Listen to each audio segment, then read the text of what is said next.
tuna mfumo mmoja tu ambao kwa ajili ya utambuzi na usajili wa mifugo, ambao ndio ni mfumo mpya. Kwa hapo awali hatukuwa na mfumo mwingine wote, tulikuwa tunatuma tu taarifa katika mifumo ya kawaida tu ya kwenye Excel. Lakini katika mfumo huo wa utambuzi, usajili na ufuatiliaji wa mifugo, mpaka kufikia sasa tumekwisha tambua mifugo 86,171 na lengo lilikuwa ni 111,709. Kwa zoezi bado linaendelea na vifaa vyote tunavyo na eleni tunazo. Ni wataalamu wako uwandani wanaendelea na kazi hiyo.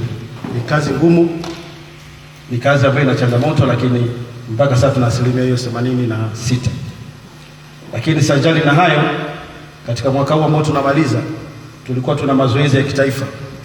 Tulikuwa tuna chanjo dhidi ya kuku 3,100 na tumeshakwisha kuchanja kuku 3,324,676. Kwa hiyo ni sawa na asilimia 207. Kwa hiyo tumevuka lile lengo ambalo tulikuwa tumewekewa na serikali.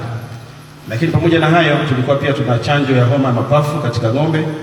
Tayari tumekwisha kuchanja ng'ombe 65,761.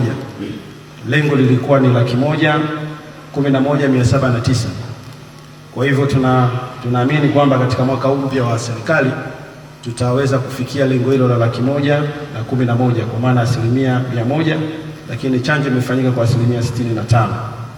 Lakini pamoja na hayo, tumeweza pia kutekeleza chanjo ya kichaa cha mbwa, ambapo mpaka sasa tumekwisha kuchanja mbwa 3,671 kati ya mbwa 6,000 tulionao katika wilaya yetu. Kwa ni sana asilimia 50 kwa ajili ya zoezi hilo. Lakini pamoja na hayo, tumekuwa na zoezi la uhamilishaji kwa maana ya kuboresha zile kosafu za wanyama wetu wa ng'ombe kwa ajili ya kupata nyama na maziwa. Mpaka kufikia sasa tumekwisha hamilisha ng'ombe majike 176 na tumepata ndama 123. Kwa zoezi hilo ni endelevu na linaendelea kwa wafugaji wetu na tunaendelea kutoa hamasa. Mheshimiwa Mwenyekiti, pamoja na mazoezi mengine hayo, tumeweza pia kuogesha mifugo yetu. Tulikuwa na majosho ya TASAF 15, lakini kati yao tayari 6 yameshakwisha kuanza kazi. Na mpaka tunapozungumza hapa, kwa ujumla wake tumeshaogesha ng'ombe 52,876.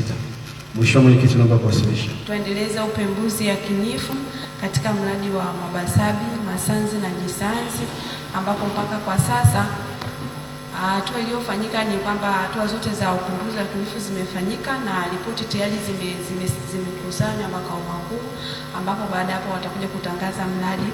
Pia tulifanikiwa kupokea mashine za umwagiliaji 14 kutoka Wizara ya Kilimo.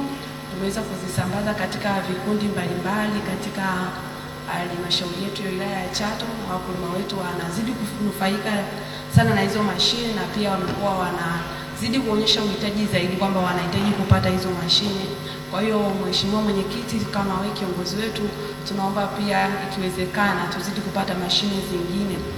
Pia wakulima wetu wa bustani wanaendelea kufanya hayo mazao na tumekuwa tunapata ushirikiano mzuri kutoka kwa maafisa kilimo. Kwa kweli nawashukuru sana, wakati wote tunapowahitaji wamekuwa wanapatikana. Pia tuna zana za kilimo, tuna pawatia 2 kwa sasa hivi na zipo zingine za binafsi ambapo zinaendelea kuwanufaisha wakulima. Kwa hiyo Mwenyekiti, bado wakulima wetu huko vijijini wana uhitaji. Kwa juhudi za serikali tuzidi kupata mashine zingine zaidi na kilimo cha umwagiliaji. Tumejipanga sisi kama wataalamu na serikali yetu tutafanya kazi kwa pamoja, na nipende kutoa nafasi hii kumshukuru kiongozi wetu mkuu wa idara. Amekuwa ni kiongozi mzuri anayenielekeza namna ya kufanya kazi. Nilifanikiwa pia kuchimba visima 5 ambapo kati ya hivyo visima 5, visima 3 tulipata maji, ambapo mpaka kwa sasa hivi bado havijaanza kufanya kazi kwa sababu bado Tume ya Taifa Umwagiliaji hawajaleta zile pampu kwa ajili ya kutoa maji kuyaleta nje. Wakati mchakato utakapokamilika, basi vile visima vyetu vitaweza kufanya kazi vizuri. Pia tumepokea pampu kutoka hiyo Tume ya Taifa ya Umwagiliaji ambazo tayari zipo pale mkoani Geita. Maafisa kilimo nahisi wanapata changamoto sasa hivi kwa wale watu ambao walilipia pesa zao, wanahisi labda mashine hazitafika. napenda kuhakikisha kwamba hizo mashine zitafika wakati utaratibu utakapokuwa zimezinduliwa pale na waziri au kiongozi, zitawafikia wakulima wote ambao walilipa zile fedha zao, na tutawasimamia kwa karibu.